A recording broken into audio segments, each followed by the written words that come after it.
We're taking a short break this week. We'll have fresh interviews with Australia's technology leaders soon.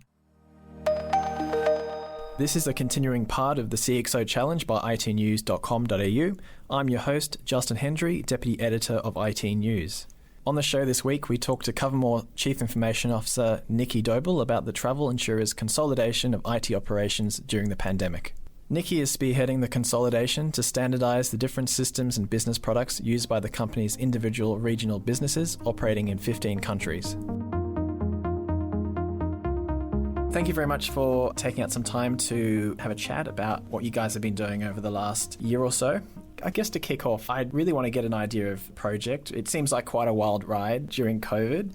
So yeah, can you take us through the project and exactly what you're trying to achieve? So I was originally brought in about 2 years ago to write the tech strategy for Covermore, and obviously at that time, COVID hadn't even entered anyone's thoughts at all. And what the business had wanted to do is they were operating in lots of different countries, lots of different brands, and they wanted to bring that to continue because they had that brand recognition, but they needed the back-end systems to work as a global brand. So I was brought in to do that tech strategy, and initially I had looked at it as a bit of a top-down approach. I mean, it's a pretty standard offering that you can get from your tier 1 and tier 2 players to write a tech strategy. But once I saw just the diversification in the regions, the different maturities that they had, the different ways the business had been merged over the years, that it was really obvious that I needed to take a different approach and do much more of an organic bottom-up build of the tech strategy, which ultimately I think saved us a lot when COVID hit, because it just gave us visibility and a very clear roadmap that I wouldn't have had if I'd taken a different approach. And I guess one of the things that I've learned about the project is that you came up with an approach that was priced at sort of half the original estimate. How exactly did you go about that? How did that happen? Yeah, I still spent all my money because, IT people always spend all their money. Was that you just used it for other aspects? Yeah, look, we used it differently. Rather than that consultant come in and say, this is how, a paint by numbers approach, we borrowed from, agile and lean methodologies, the same way we'd do software development, and that we prioritised and we broke things up differently. So where we found things that we needed to remediate immediately, or there's some no regrets decisions, particularly around, say, security, if we found an old version of something, or there were decisions around our CMS, around digital, that, I didn't need a strategy, or the business didn't need a presentation to know that we had to address those things. So the money that we would have necessarily spent on enterprise architecture, we were funneling that away to do some of the remediation or some of the strategic work earlier. So things were running concurrently or in parallel to achieve that result, which again, address some of those initial things very early, like the security things. Yeah, right. But it also meant that we were further down the strategy path than what we would have been if we'd taken a more waterfall approach. And I guess that would have been really important at a time like COVID, when there was a surge especially in the early months, March and April, there was a surge in cyber threats. So that money would have really gone to a worthy cause, I guess. So to give you an idea of just how complex it was, we did our discovery process. We repurposed the cloud planning migration tool, actually, and we used that to scan our networks globally, and we did some manual discovery. I had 591 applications globally. So for a company our size, that's an enormous amount of applications. And in some applications, there are multiple instances. I had 13 CRMs. So when those cost cutting came through, being able to drop some of these things very, very quickly, of course, and being able to consolidate that software spend and do a lot of work with our vendors on global agreements or taking advantage of different offers that they had on at the time. I mean, we within a couple of months, we actually saved ourselves $7 million. Now, that equates to jobs. There's no other way to talk about that. So that was so valuable, having that visibility of what we actually had going on at a very granular level prior to COVID hitting, resulted in us being able to respond much better. So the 13 CRMs, that's a fair amount of CRMs. Sort of business systems did you, I guess, find during that discovery process? And I guess, are you at a stage now where you've managed to sort of remove some of those, or are you still working through that? We found lots of different things. There's clearly been a few pet projects along the way of different people at different times that we just got rid of. I'm a big believer in just turning things off. They're not adding business value. They've just got to go. So we did that. I probably reduced it we're probably at about 15% reduction of where we were 12 months ago. So just in APAC alone, we dropped 50 applications. There was, like I said, a few pet projects. So I'm down now to around about 7 CRMs. I think globally we'll probably get to around about 4. I don't have the ambition to have one global CRM, but within regions, I think that's where we'll get down to. So there's been that rationalisation approach, but at the same time, the business is very much getting ready for when travel resumes. So they're very focused on those global applications. So that strategy work identified obviously what we needed to get rid of, but it also made it really clear about what systems we were going to invest in, which systems we were going to move to the cloud and modernise and transform in that migration, so that we had global offerings across our different entities, which makes it much more cost effective than perhaps getting a brand new policy system and things, which, in hindsight, was glad that we didn't come up with, because we wouldn't be able to afford that now. I mean, apart from security being an area in which you really, I guess, invested in as a result of saving that money, that initial pot of money, were there any other areas in which COVID sort of forced your hand on in any way? Did you go hard and fast with the cloud shift more so, or were there any other areas in which you changed your tack? I don't know if we changed our tack, but we certainly sped some things up, like some of those cloud migrations and the landing zones that we needed to do. API library, that kind of got this massive steroid injection as to what we thought we would do. So that space actually probably turned out to be about 2 or 3 times as large in our ambition for it now. And I think for me, that's probably one that will continue to grow, because that's going to change our business models. The other thing that I would say was, I guess it was the benefit of it, was that it made it very clear what the business strategy was. So when you've got businesses in different regions with different P&Ls, often they're competing about what's important and what system's important and what work needs to get completed first. One thing that COVID did was there was very much a collective ownership across the CEOs of how are we going to come together to get through this and manage our business through that. So as a shared service, that was almost a godsend, because you don't in every day have so many people so singularly focused on a particular outcome when you've got those different competing priorities. That was very beneficial and made it much easier for us to get through the work that we've gotten through in the last 12 months, because it's been incredibly busy for an industry that's just been absolutely hammered. My IT team's grown and we all need a good nap. Like, it's been tough. It's been very busy. Yeah, and I think that's been experienced across the board. And one of the areas in where that's really been the case is, I guess, call handling and the need to stand up solutions very quickly to deal with call volumes. You guys saw an 80% increase in call volumes on sort of the claims side of the business at the height of the pandemic.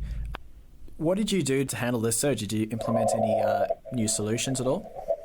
There were so many things going on at that time. So one of the main things, as you said, was the call volume in the claim system. So how we were set up before, so we do travel insurance and medical assistance, and we've got a couple of different businesses that provide that, and they were all on the same PABX in the data centre. So we were very nervous that we had never seen call volume like what we were seeing as people were ringing up and asking questions. That if the claim volumes got too high, we were at risk that medical assistance calls wouldn't be able to get through. Now, they need to be answered in 20 seconds.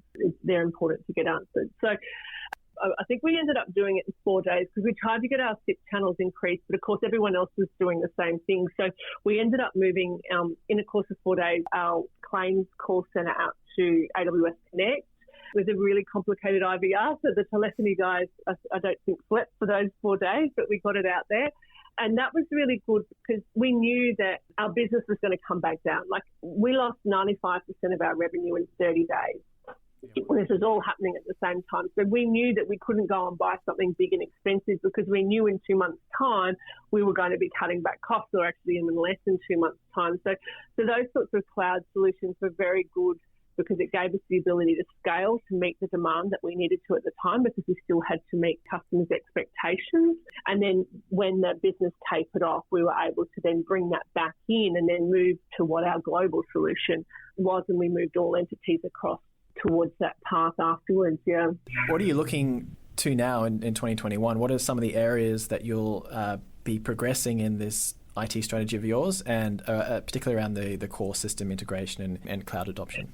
You know, a lot of last year's work hasn't actually been launched onto the market yet. So we've got some apps being launched. They hit the US market in March, April, and then they'll hit Australia June, July, and they'll be nice. They're the travel tracker kind of app where we'll give alerts to customers, be able to see where they are and assist them, emergency call buttons, all those sorts of things that people will want now when they travel, when before they weren't that interested, they'll want that now. So it'll be nice to see that come to fruition. And there's another big kind of global deal that some cloud work, enabled, because it's a very big company that we've partnered with, so we needed scalable infrastructure. So that'll be nice when that comes. I think the bit that I'm looking forward to in 21 is that we're very focused now on what travel looks like afterwards. So I'm keen to spend more time and get more excited about what APIs and SDKs can do for us in the business, because travel is or insurance in general treated like a grudge purchase. So I think it'll be really interesting to look at it differently, because people's attitudes will change when they come back. But I think we're moving very heavily into product management frameworks, similar to the tech companies, and trying to think more like a tech company. And that will change what policies we sell or how we sell that to our customer, rather than, the way that we do it now. Insurance, I think, not just our group, just globally in just about every brand is still very much thinks like a bricks and mortar type of place. And the banks have moved ahead. I mean, the banks think like a technology company, and I think insurance definitely needs to do that. And I think the pandemic's going to drive that. As an aside, I guess, what is the sort of the time frame that you're working towards? Is it October, November, when the government's saying that most people will be have a vaccine of some type? Or are you thinking it's more like 2022 by the time people actually gain enough courage to jump on a plane again? I think I'd jump on a plane now. I think a lot of us would just happily do it if we were allowed to do it. It's a tough one, and I think as a business we were very much hoping that the vaccine would be, optimistic, a bit of a silver bullet, but the different world governments aren't agreeing on which vaccine they'll accept and which ones they recognise and whatnot. So I don't think it's going to be as easy as what, as individuals we'd all hope for our own travel plans. So we're an insurance company. We're paid to be conservative. So we're probably forecasting it's probably going to be more of the 2022 before we'll see our numbers come back to where we were. We're totally very much expecting a huge swing when they come, but I think it's probably going to be a bit more drawn out for us than what we'd had all hoped. I think last year we were hoping kind of mid-year, and then we've put that out to Q3, and I think probably government will start saying we're probably thinking Q4, Q1 2022 before things come back to normal again. Mm-hmm. And I think also that will definitely depend on some of the products that you talk about standing up that will make it easier for people to contact you if they need to claim something, for instance. Yeah. And your vaccine passports and all those, we all know technology's just boomed through all of this. And I think the way we travel and the support that you get and the different features that you have available to you will just be so different to what it used to be. Yeah, that's for sure. And in terms of those products that you're thinking of standing up increasingly over this year, will you be using a sort of a mix of internal and external consultants, or will you be really driving it home with insourcing like a lot of companies are doing? Yeah, look, we've got some great strategic partners, but my preference is always in-house development when I can. I think it probably appeals to the control freak in me a little bit, but I believe in investing in teams. And look, that's something that we did when COVID hit, and obviously budgets got looked at, but I refused to let go of that training budget, and we continued to do a lot of cross-skilling across our regions and skilling of staff.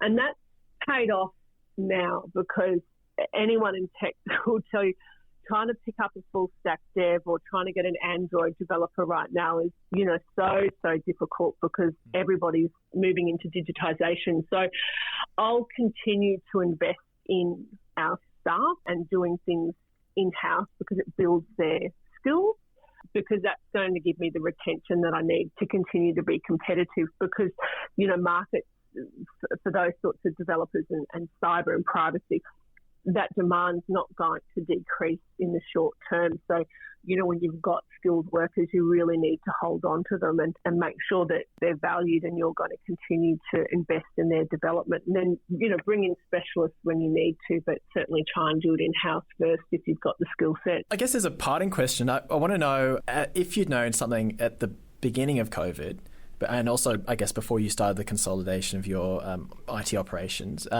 would you have changed anything? I probably want to prioritise a little bit differently. I might have gone a little bit harder on certain things, knowing what was coming. Overall, I don't think we would have changed too much. The only thing maybe I would have changed, and I feel now that I think, oh gosh, I wish I'd done that, is the product management methodology and getting the business more involved in that and us working together on that, because that's where we're going to see some real changes in the future. So we're doing that now and we've been doing it, but if I had to change that, I would have gone really hard on that 18 months, 2 years ago, so that the tech conversations about what we're building now would be different. But overall, look, no, I'm just so grateful that we had what we had in place. I feel very sorry and for companies that haven't had that roadmap, because that would be very difficult to do now, because things would be very sales driven now and very tactical in their approach. So we were just very good and fortunate that that strategy was there, ready to kind of roll out as soon as times got tough. That was Nicki Doble, Chief Information Officer at Covermore, and that's the podcast for this week. We'll be back with an exciting new interview next week. Until then, you can catch all the latest headlines in Australian IT over at itnews.com.au.